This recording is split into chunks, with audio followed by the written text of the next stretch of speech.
Sesudah Abimelek, bangkitlah Tola bin Pua bin Dodo, seorang Isakar, untuk menyelamatkan orang Israel.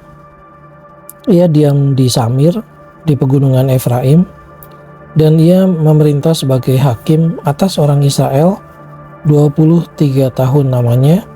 Kemudian matilah ia, lalu dikuburkan di Samir. Sesudah dia, bangkitlah Yair orang Gilead, yang memerintah sebagai hakim atas orang Israel 22 tahun namanya. Ia mempunyai 30 anak laki-laki yang mengendarai 30 ekor keledai jantan, dan mereka mempunyai 30 kota yang sampai sekarang disebutkan orang Hawot Yair di tanah Gilead.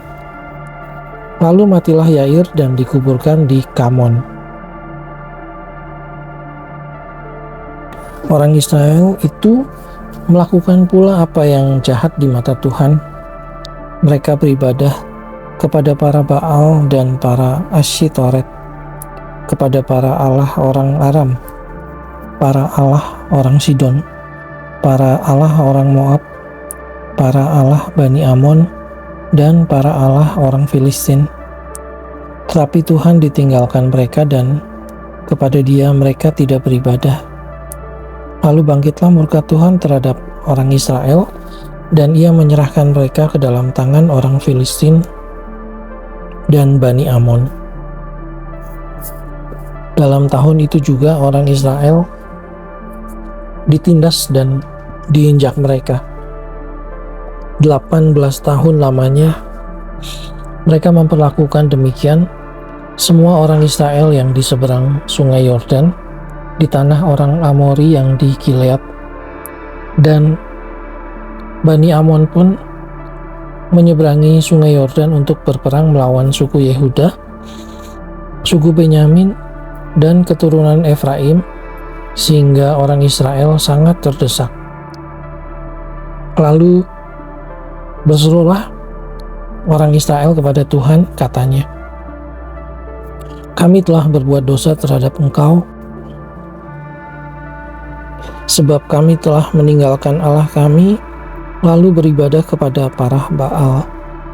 Tetapi firman Tuhan kepada orang Israel, "Bukankah aku yang telah menyelamatkan kamu dari tangan orang Mesir, orang Amori, Bani Amon, orang Filistin, orang Sidon, suku Amalek, dan suku Maon yang menindas kamu ketika kamu berseru kepadaku? Tetapi kamu telah meninggalkan aku dan beribadah kepada Allah lain.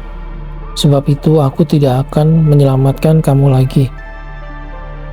Pergi sajalah berseru kepada para Allah yang telah kamu pilih itu.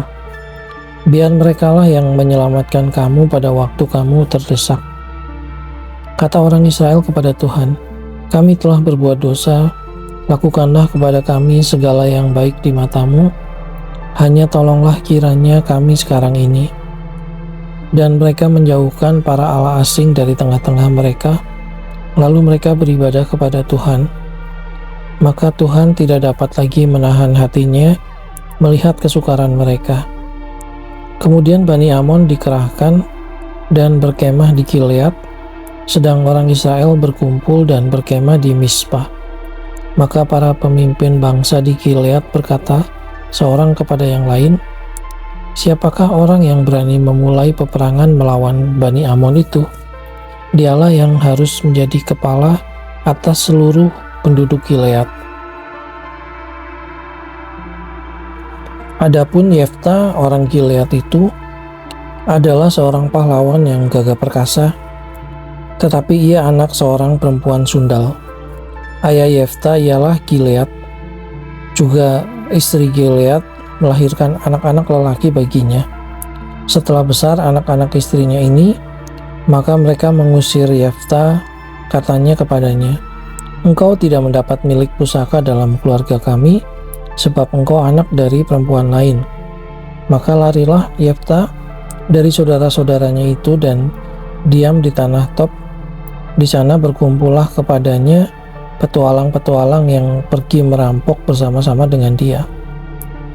Beberapa waktu kemudian Bani Amon berperang melawan orang Israel.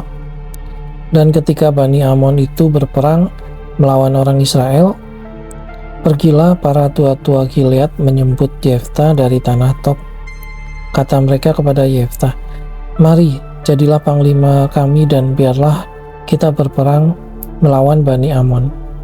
Tetapi kata Yeftah kepada para tua-tua Gilead itu, "Bukankah kamu sendiri membenci aku dan mengusir aku dari keluargaku? Mengapa kamu datang sekarang kepadaku pada waktu kamu terdesak?" Kemudian berkatalah para tua-tua Gilead kepada Yeftah, "Memang kami datang kembali sekarang kepadamu. Ikutlah kami dan berperanglah melawan Bani Amon. Maka engkau akan menjadi kepala atas kami, atas seluruh penduduk Gilead." Kata Yeftah kepada para tua-tua Gilead, "Jadi, jika kamu membawa aku kembali untuk berperang melawan Bani Amon, dan Tuhan menyerahkan mereka kepadaku, maka akulah yang akan menjadi kepala atas kamu." Lalu kata para tua-tua Gilead kepada Yeftah, "Demi Tuhan yang mendengarkannya sebagai saksi antara kita, kami akan berbuat seperti katamu itu." Maka Yeftah ikut dengan para tua-tua Gilead. Lalu bangsa itu mengangkat dia menjadi kepala dan panglima mereka. Tetapi Yeftah membawa seluruh perkaranya itu ke hadapan Tuhan di Mizpah. Kemudian Yeftah mengirim utusan kepada Raja Bani Amon dengan pesan, "Apakah urusanmu dengan aku, sehingga engkau mendatangi aku untuk memerangi negeriku?" Jawab Raja Bani Amon kepada utusan Yeftah, "Orang Israel ketika berjalan keluar dari Mesir telah merampas tanahku dari sungai Arnon sampai ke sungai Yabok dan sampai ke sungai Yordan.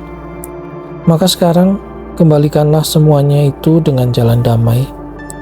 Lalu Yeftah mengirim pula utusan kepada Raja Bani Amon dengan pesan, "Beginilah kata Yeftah, orang Israel tidak merampas tanah orang Moab atau tanah Bani Amon. Sebab ketika berjalan keluar dari Mesir, orang Israel melalui padang gurun sampai ke laut Teberau dan tiba di Kades. Ketika itu orang Israel mengirim utusan kepada Raja Negeri Edom dengan permintaan, 'Izinkanlah kiranya kami berjalan melalui negerimu ini.' Tetapi Raja Negeri Edom tidak mau mendengar. Mereka mengirim juga utusan kepada Raja Negeri Moab, tetapi raja ini menolak. Maka orang Israel tinggal di Kades. Kemudian mereka berjalan melalui padang gurun, menempuh jalan keliling tanah Edom dan tanah Moab, lalu sampai ke sebelah timur tanah Moab. Maka berkemahlah mereka di seberang sungai Arnon dengan tidak masuk daerah Moab, sebab sungai Arnon itulah batas daerah Moab. Lalu orang Israel mengirim utusan kepada Sihon, raja orang Amori, raja di Hesibon, dan orang Israel meminta kepadanya, 'Izinkanlah kiranya kami berjalan melalui negerimu ini sampai ke tempat yang kami tuju.' Tetapi Sihon tidak percaya kepada orang Israel yang hendak berjalan melalui daerahnya itu. Maka dikumpulkannyalah seluruh rakyatnya. Ia berkemah di Yahas, lalu berperang melawan orang Israel.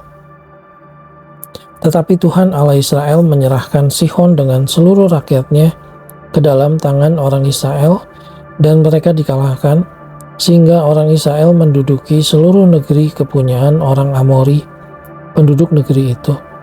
Demikianlah dimiliki orang Israel seluruh daerah orang Amori itu, dari sungai Arnon sampai ke sungai Yabok, dan dari padang gurun sampai ke sungai Yordan. Maka sekarang Tuhan Allah Israel telah merebut milik orang Amori bagi Israel umatnya. Apakah engkau hendak memiliki pula tanah mereka itu? Bukankah engkau akan memiliki apa yang diberi oleh Kamos Allahmu? Demikianlah kami memiliki segala yang direbut bagi kami oleh Tuhan Allah kami. Lagi pula, apakah engkau lebih baik dari Balak bin Zippor Raja Moab? Pernahkah ia menuntut hak kepada orang Israel Atau pernahkah ia berperang melawan mereka? Ketika orang Israel diam di Hesibon dengan segala anak kotanya, di Aroer dengan segala anak kotanya, dan di segala kota sepanjang kedua tepi sungai Arnon selama 300 tahun. Mengapa pada waktu itu engkau tidak melepaskan kota-kota itu? Jadi aku tidak bersalah terhadap engkau, tetapi engkau berbuat jahat terhadap aku dengan berperang melawan aku. Tuhan hakim itu dialah yang menjadi hakim pada hari ini antara orang Israel dan Bani Amon. Tetapi Raja Bani Amon tidak mendengarkan perkataan yang disampaikan kepadanya oleh utusan-utusan Yeftah. Lalu roh Tuhan menghinggapi Yeftah. Ia berjalan melalui daerah Gilead dan daerah Manasye, kemudian melalui Mispa di Gilead, dan dari Mispa di Gilead ia berjalan terus ke daerah Bani Amon.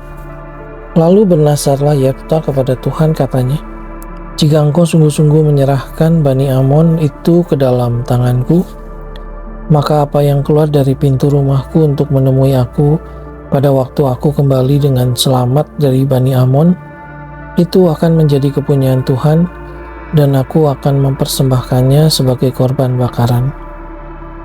Kemudian Yeftah berjalan terus untuk berperang melawan Bani Amon, dan Tuhan menyerahkan mereka ke dalam tangannya. Ia menimbulkan kekalahan yang amat besar di antara mereka, mulai dari Aroer sampai dekat Minit, 20 kota banyaknya, dan sampai ke Abel Keramim, sehingga Bani Amon itu ditundukkan di depan orang Israel. Ketika Yeftah pulang ke Mispa ke rumahnya, tampaklah anaknya perempuan keluar menyongsong dia dengan memukul rebana serta menari-nari. Dialah anaknya yang tunggal, selain dari dia tidak ada anaknya laki-laki atau perempuan.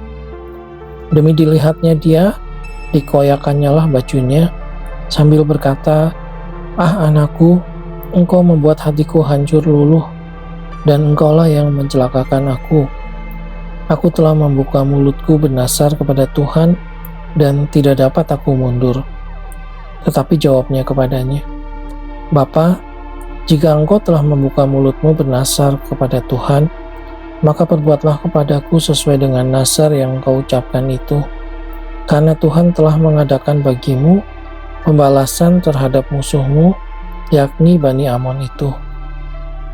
Lagi katanya kepada ayahnya, "Hanya izinkanlah aku melakukan hal ini.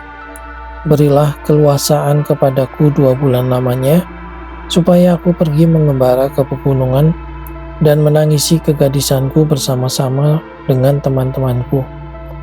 Jawab Yeftah, "Pergilah."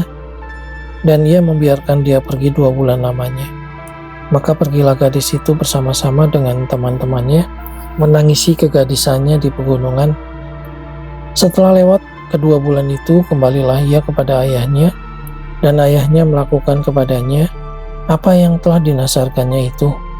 Jadi gadis itu tidak pernah kenal laki-laki, dan telah menjadi adat di Israel bahwa dari tahun ke tahun anak-anak perempuan orang Israel selama 4 hari setahun meratapi anak perempuan Yeftah orang Gilead itu. Dikerahkanlah orang Efraim, lalu mereka bergerak ke Zafron, dan mereka berkata kepada Yeftah, "Mengapa engkau bergerak untuk memerangi Bani Amon dengan tidak memanggil kami untuk maju bersama-sama dengan engkau? Sebab itu kami akan membakar rumahmu bersama-sama kamu." Tetapi jawab Yeftah kepada mereka, "Aku dan rakyatku telah terlibat dalam peperangan yang hebat dengan Bani Amon. Lalu aku memanggil kamu, tetapi kamu tidak datang menyelamatkan aku dari tangan mereka. Ketika aku lihat bahwa tidak ada yang datang menyelamatkan aku, maka aku mempertaruhkan nyawaku dan aku pergi melawan Bani Amon itu, dan Tuhan menyerahkan mereka ke dalam tanganku. Mengapa pada hari ini kamu mendatangi aku untuk berperang melawan aku?" Kemudian Yeftah mengumpulkan semua orang Gilead, lalu mereka berperang melawan suku Efraim, dan orang-orang Gilead mengalahkan suku Efraim itu. Sebab orang-orang itu mengatakan, Kamulah orang-orang yang telah lari dari suku Efraim. Kaum Gilead itu ada di tengah-tengah suku Efraim dan suku Manasye. Untuk menghadapi suku Efraim itu, maka orang Gilead menduduki tempat-tempat penyeberangan sungai Yordan. Apabila dari suku Efraim ada yang lari dan berkata, "Biarkanlah aku menyeberang," maka orang Gilead berkata kepadanya, "Orang Efraimkah engkau?" Dan jika ia menjawab bukan, maka mereka berkata kepadanya, "Coba katakan dahulu Sibolet." Jika ia berkata Sibolet, jadi tidak dapat mengucapkannya dengan tepat, maka mereka menangkap dia dan menyembelihnya dekat tempat-tempat penyeberangan sungai Yordan itu. Pada waktu itu tewaslah dari suku Efraim 42.000 orang. Yefta memerintah sebagai hakim atas orang Israel 6 tahun lamanya. Kemudian matilah Yefta orang Gilead itu, lalu dikuburkan di sebuah kota di daerah Gilead. Sesudah dia, maka Ebzan dari Bethlehem memerintah sebagai hakim atas orang Israel. Ia mempunyai 30 anak laki-laki. 30 anaknya perempuan dikawinkannya keluar kaumnya, dan 30 anak perempuan diambilnya dari luar kaumnya untuk anak-anaknya lelaki itu. Ia memerintah atas orang Israel 7 tahun lamanya. Kemudian matilah Ebzan, lalu dikuburkan di Bethlehem. Sesudah dia, maka Elon orang Zebulon memerintah sebagai hakim atas orang Israel. Ia memerintah atas orang Israel 10 tahun lamanya. Kemudian matilah Elon orang Zebulon itu, lalu dikuburkan di Ayalon di tanah Zebulon. Sesudah dia, maka Abdon bin Hillel orang Piraton memerintah sebagai hakim atas orang Israel. Ia mempunyai 40 anak laki-laki dan 30 cucu laki-laki yang mengendarai 70 ekor keledai jantan. Ia memerintah atas orang Israel 8 tahun lamanya. Kemudian matilah Abdon bin Hillel orang Piraton itu, lalu dikuburkan di Piraton di tanah Efraim, di pegunungan orang Amalek. Orang Israel melakukan pula apa yang jahat di mata Tuhan. Sebab itu, Tuhan menyerahkan mereka ke dalam tangan orang Filistin 40 tahun lamanya. Pada waktu itu ada seorang dari Zora, dari keturunan orang Dan, namanya Manoah. Istrinya mandul, tidak beranak. Dan malaikat Tuhan menampakkan diri kepada perempuan itu dan berfirman kepadanya demikian, "Memang engkau mandul, tidak beranak, tetapi engkau akan mengandung dan melahirkan seorang anak laki-laki. Oleh sebab itu, peliharalah dirimu, jangan minum anggur atau minum yang memabukkan, dan jangan makan sesuatu yang haram. Sebab engkau akan mengandung dan melahirkan seorang anak laki-laki. Kepalanya takkan kena pisau cukur. Sebab sejak dari kandungan ibunya, anak itu akan menjadi seorang nazir Allah. Dan dengan dia akan mulai penyelamatan orang Israel dari tangan orang Filistin." Kemudian perempuan itu datang kepada suaminya dan berkata, "Telah datang kepadaku seorang abdi Allah, yang rupanya sebagai rupa malaikat Allah, amat menakutkan. Tidak kutanyakan dari mana datangnya dan tidak juga diberitahukannya namanya kepadaku. Tetapi ia berkata kepadaku, engkau akan mengandung dan melahirkan seorang anak laki-laki. Oleh sebab itu janganlah minum anggur atau minuman yang memabukkan dan janganlah makan sesuatu yang haram, sebab sejak dari kandungan ibunya sampai pada hari matinya, anak itu akan menjadi seorang nazir Allah." Lalu Manoah memohon kepada Tuhan, katanya, "Ya Tuhan, berilah kiranya abdi Allah yang kau utus itu datang pula kepada kami dan mengajar kami apa yang harus kami perbuat kepada anak yang akan lahir itu." Maka Allah mendengarkan permohonan Manoah Sehingga malaikat Allah datang pula kepada perempuan itu ketika ia duduk di padang dan ketika Manoah suaminya itu tidak ada bersama-sama dengan dia. Kemudian perempuan itu segera berlari memberitahukan kepada suaminya, katanya kepadanya, "Orang yang datang kepadaku baru-baru ini menampakkan diri pula kepadaku." Lalu bangunlah Manoah dan mengikuti istrinya. Setelah sampai kepada orang itu, berkatalah ia kepadanya, "Engkaukah orang yang telah berbicara kepada perempuan ini?" Jawabnya, "Benar." Lalu kata Manoah, "Dan apabila terjadi yang kau katakan itu, bagaimanakah nanti cara hidup anak itu dan tingkah lakunya?" Jawab malaikat Tuhan itu kepada Manoah, "Perempuan itu harus memelihara diri terhadap semua yang kukatakan kepadanya. Janganlah ia makan sesuatu yang berasal dari pohon anggur. Anggur atau minuman yang memabukkan tidak boleh diminumnya, dan sesuatu yang haram tidak boleh dimakannya. Ia harus berpegang pada segala yang kuperintahkan kepadanya." Kata Manoah kepada malaikat Tuhan itu, "Perkenankanlah kami menahan kau di sini, supaya kami mengolah anak kambing bagimu." Tetapi jawab malaikat Tuhan itu kepada Manoah, "Sekalipun engkau menahan aku di sini, hidanganmu itu tidak akan kumakan. Tetapi jika engkau hendak mengolahnya menjadi korban bakaran, persembahkanlah itu kepada Tuhan." Sebab Manoah tidak mengetahui bahwa dia itu malaikat Tuhan. Kemudian berkatalah Manoah kepada malaikat Tuhan itu, "Siapakah namamu? Sebab apabila terjadi yang kau katakan itu, maka kami hendak memuliakan engkau." Tetapi jawab malaikat Tuhan itu kepadanya, "Mengapa engkau juga menanyakan namaku? Bukankah nama itu ajaib?" Sesudah itu Manoah mengambil seekor anak kambing dan korban sajian, lalu mempersembahkannya kepada Tuhan di atas batu, lalu diperbuatnya keajaiban, sementara Manoah dan istrinya memandanginya. Sedang nyala api itu naik ke langit dari mezbah. Maka naiklah malaikat Tuhan dalam nyala api mezbah itu. Ketika Manoah dan istrinya melihat hal ini, sujudlah mereka dengan mukanya sampai ke tanah. Sejak itu malaikat Tuhan tidak lagi menampakkan diri kepada Manoah dan istrinya. Maka taulah Manoah bahwa dia itu malaikat Tuhan. Berkatalah Manoah kepada istrinya, "Kita pasti mati, sebab kita telah melihat Allah." Tetapi jawab istrinya kepadanya, "Seandainya Tuhan hendak membunuh kita, maka tidaklah ia menerima korban bakaran dan korban sajian dari tangan kita, dan tidaklah ia memperlihatkan semuanya itu kepada kita, dan tidaklah ia memperdengarkan hal-hal yang demikian kepada kita pada waktu sekarang ini."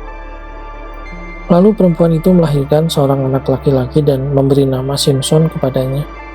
Anak itu menjadi besar dan Tuhan memberkati dia.